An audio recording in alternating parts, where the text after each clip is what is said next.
Hi, I'm Jeff, and I'm here today to show you a method to add some realism to your World War II build photos using Adobe Photoshop. We're going to transform a modern high-resolution digital image of a World War II scale model like the one I'm showing here into a black and white photograph that looks like it was actually taken back in the 1940s. Before we begin though, let's take a look at some actual period photos and see some of their traits that we need to mimic. We're going to try to recreate an image taken by an average GI with an average camera that would have been available to him at the time. Not necessarily something that a reporter or a paid photographer would take unless they were using a similar camera. Most GI photos were not meant to be very artistic, but only to document what they were seeing at the time. So compositional considerations like the rule of thirds, yeah, probably not. As for the cameras themselves, they were obviously a lot different than what we have today.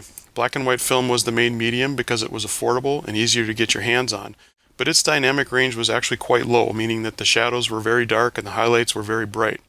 It also was quite grainy. The cameras themselves had very cheap lenses and preset apertures and focal distances much of the time, which is why so many of the photographs were slightly out of focus and the edges of the images were quite blurry. And the cheaper the film and the camera, the worse all these traits would be. So with all the qualities inherent in our modern digital images compared to these from 70 years ago, our goal today is fairly simple. We need to destroy some of that modern quality. Let's start by taking a photograph, and let's take one just like we always do. My photo will be of a simple scene with a Jeep and a Sherman tank at the edge of a field taken in the middle of a sunny day.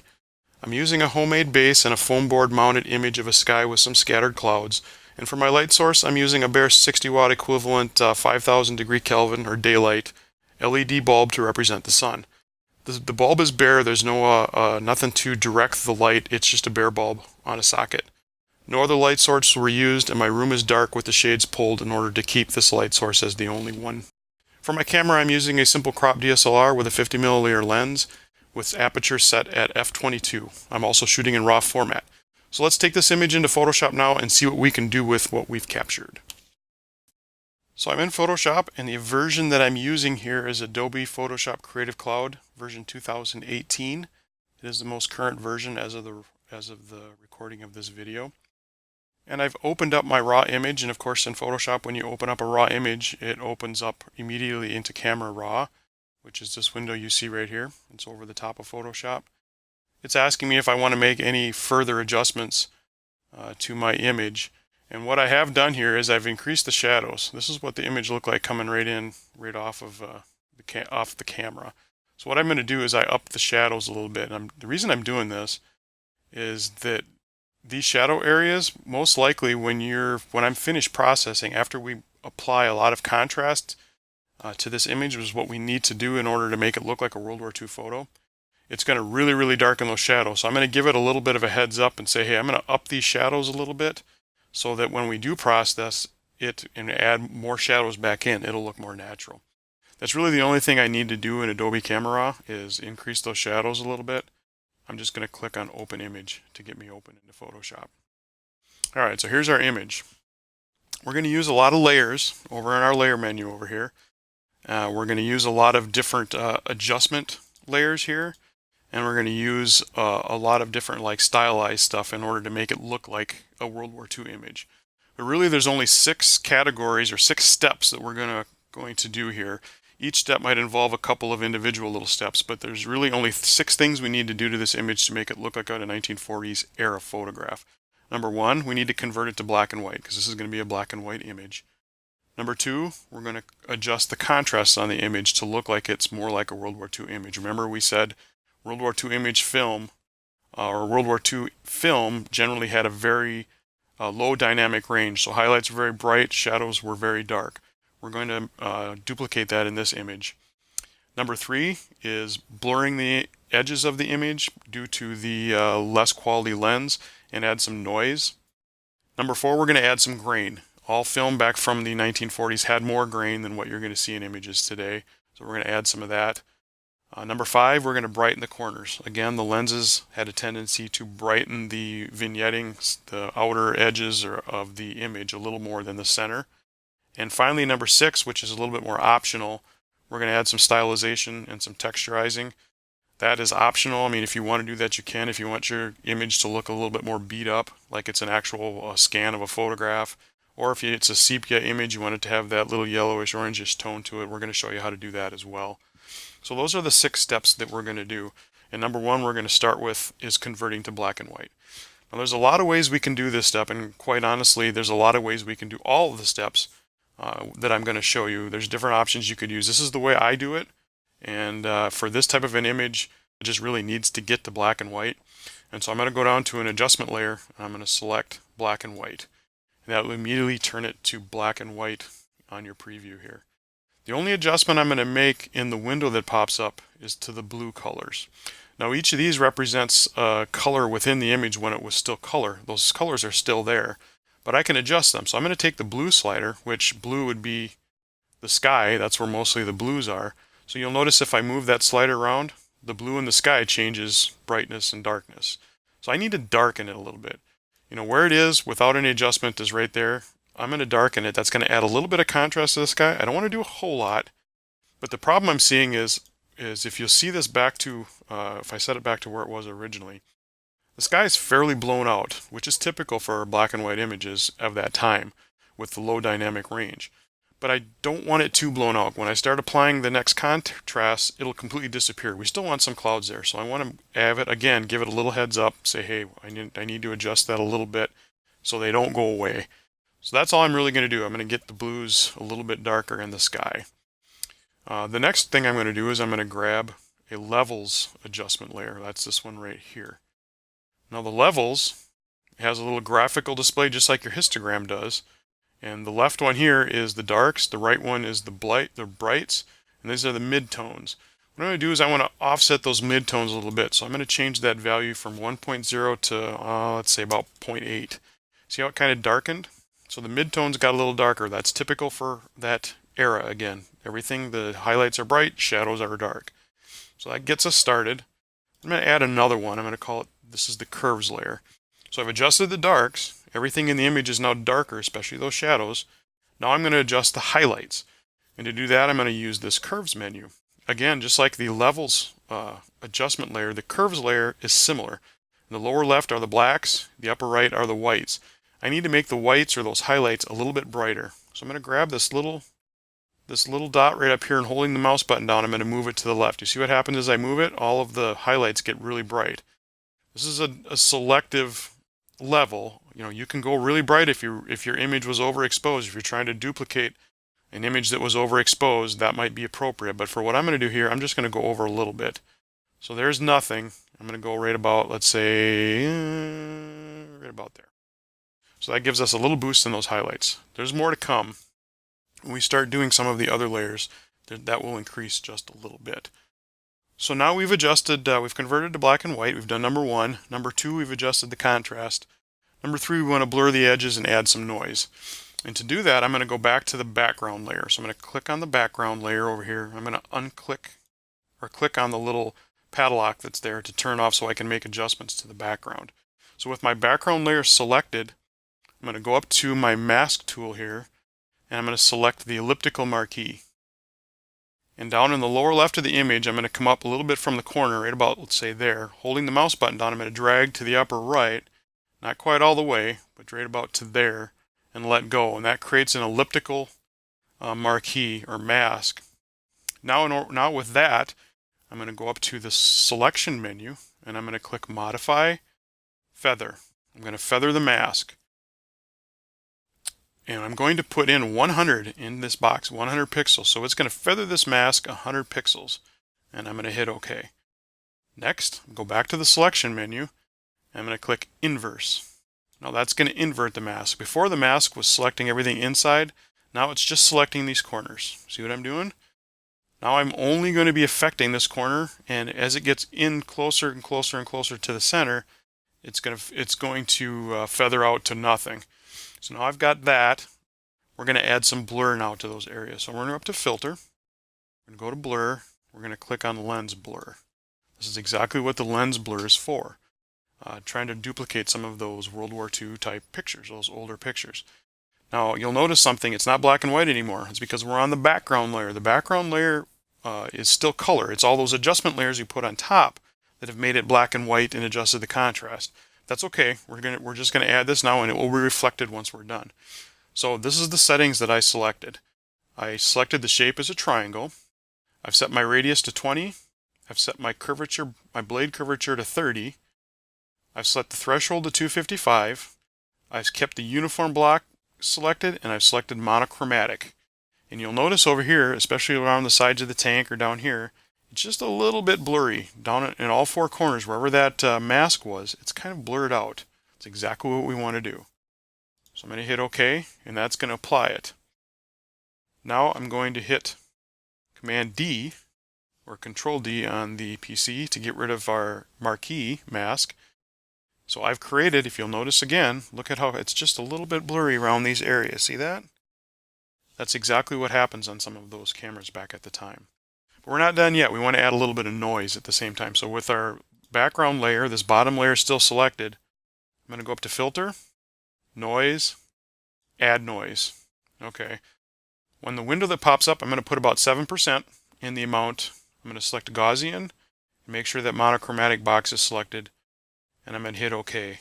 And you'll notice, if you'll notice just like down in this area, how much the noise has been added. It almost looks like a little bit of grain. Look at the clouds. They look kind of noisy. They're not the way that they would normally look. But that's how pictures usually came out back in that time frame. So that's a good thing. So now we've created our blurred edges and added some noise. It's time to add some grain. This is a little bit of a more specialized step, but we're going to start by selecting the top layer. By doing this, we've positioned where our next layer is going to be created. If I would have kept it down here, the next layer would be created before these adjustments layers. I want it to be created after. So I'm going to click that top layer. Then I'm going to hit Command, Option, Shift, E. If you're on a PC, that's Control, Alternate, Shift, E. What that does is it creates a copied layer right along the top. It incorporates all of the adjustment layers and everything that's underneath into that one. So I can do all I want. I can shut the layers off below. It's not going to have any effect. I've basically started over with the image exactly as it's seen here.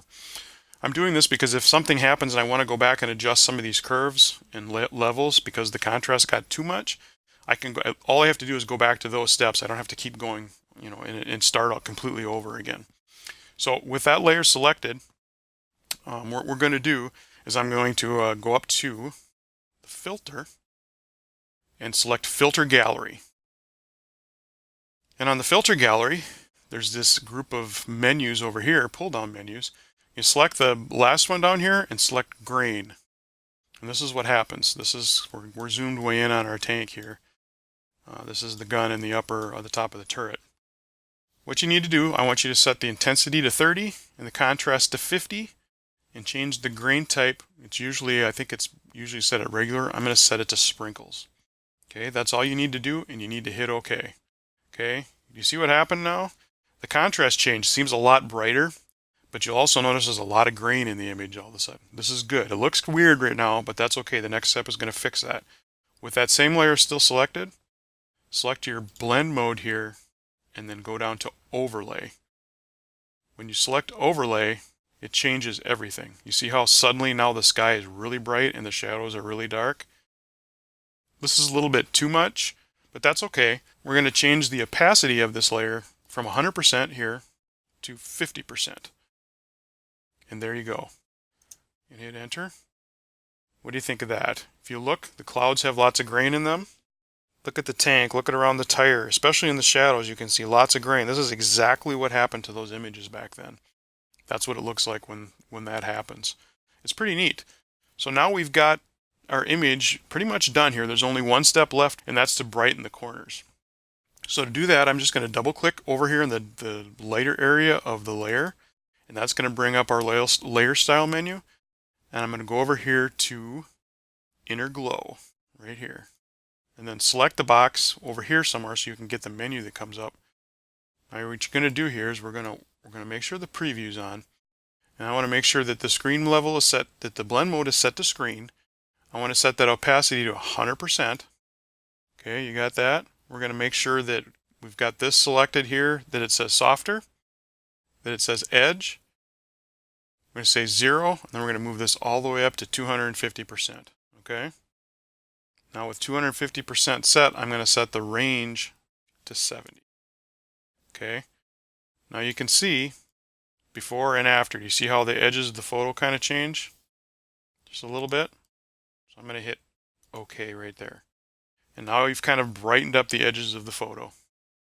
And there you have it. That, folks, is pretty much a standard World War II image. That's what they generally look like. They have a lot of grain. They have really bright highlights, really low shadows. And they have that contrast that kind of makes it look like those pictures you're used to seeing in World War II. Now you can do a lot different here. You can take any of these adjustment layers and do different values on them to get different effects. Maybe you don't want as much grain. Maybe the picture you're trying to duplicate was one that actual photographer used a large format camera for, and there isn't very much grain because he used very expensive film. Or maybe there's a different style camera where it's even worse than this, where it's a really cheap camera that had absolutely no control whatsoever and it was blurry and fuzzy. You can take this however extent you want. But there is one more thing that I'd like to do, and that's kind of show you how to add some texture if you want to add a texture to these things. So what I'm going to do, I'm going to hit open and I'm going to grab a texture file. I've got one sitting right here. So this is a texture that I purchased some time ago. You can buy these or get them online. There's some places that will give them away for free. Most of the time you have to pay a little bit to have them. But they're just textures, and this one kind of looks like a parchment type of a thing. So I'm opening this in a separate file. So I'm going to go ahead and change this to black and white. And then I'm going to add on top of a black and white. Yours may come black and white already. I'm only doing it because I need to get this particular texture ready to go in my image that I'm about to move it into. So I'm going to grab the contrast here and make it look, there you go. You see all those brights? I have the white spots and the dark spots, lots of contrast, so there's a big difference between the darks and the brights. Then I'm going to go up to layer, flatten the image, and then I'm going to mask the whole thing in order to copy it over. So I'm going to go with Command or Control A, Command or Control C to copy it. I'm going to go back to my World War II image. I'm going to hit Command or Control V and paste it in here. Now it's a layer on the top. That's right where we want it to be. I'm going to go in here and drag this so it covers up. Doesn't matter if it distorts a little bit. That's not what it does. Nobody knows what this original image looked like. So with it adjusted, I'm now going to change the opacity of this layer. I'm going to, just like we did on this one, I'm going to change this one, but instead of overlay, I'm going to use soft light. Now you'll notice immediately you can see the Jeep below it, and you can kind of see the texture at the same time, but that's a little bit too much. So I'm going to take the opacity here, and I'm just going to lower it down until it gets to a point where it looks acceptable. I like it right about there, I think. It looks pretty good, don't you think? A little bit of texturized. You can see some like water spots and imperfections in the photograph. This is like you would have actually scanned a real photograph in. And then there's one final thing you can do, and that's to add a little bit of sepia to it, let's say you want. So I'm going to go down here to an adjustment layer, select photo filter, and I'm going to select color, and you can select whatever color you want. In this case it's orange, which is perfect for sepia. And the more I adjust the slider, the more it's going to start affecting that image. So you can adjust this to whatever you want. Most of them are not going to be real noticeable. They're just going to be a little bit. Say something like that. And now it looks similar to an aged photo from that time frame. And that's pretty much it, folks. There's not a lot to it. It is a little bit complicated, but it's not overly. Remember, those 6 things is all you need to think about, and each of those 6 can be broken down. You can keep a step or delete it. Maybe you don't want the edges to be lightened, or you want it more. You can leave that step out. Maybe you don't want grain, you can leave it out, or if you want to have more contrast, less contrast, all these things are adjustable, and they're totally up to you. And you have to kind of look at the picture you're trying to duplicate so that you get the effect that you want for your particular situation. So that's all I've got for this one. I'm going to put the actual raw file out in our freebies area out on scalephotography.com, and you'll be able to download the actual image that I took here, and you can make your own, play your own adjustments with it. It'll be the full-size raw file, and then you can do exactly the things I did and use it to follow along if you wish. So that's it, folks. Thank you very much for your time, and I hope this helps add a little bit of realism to your scale model photographs.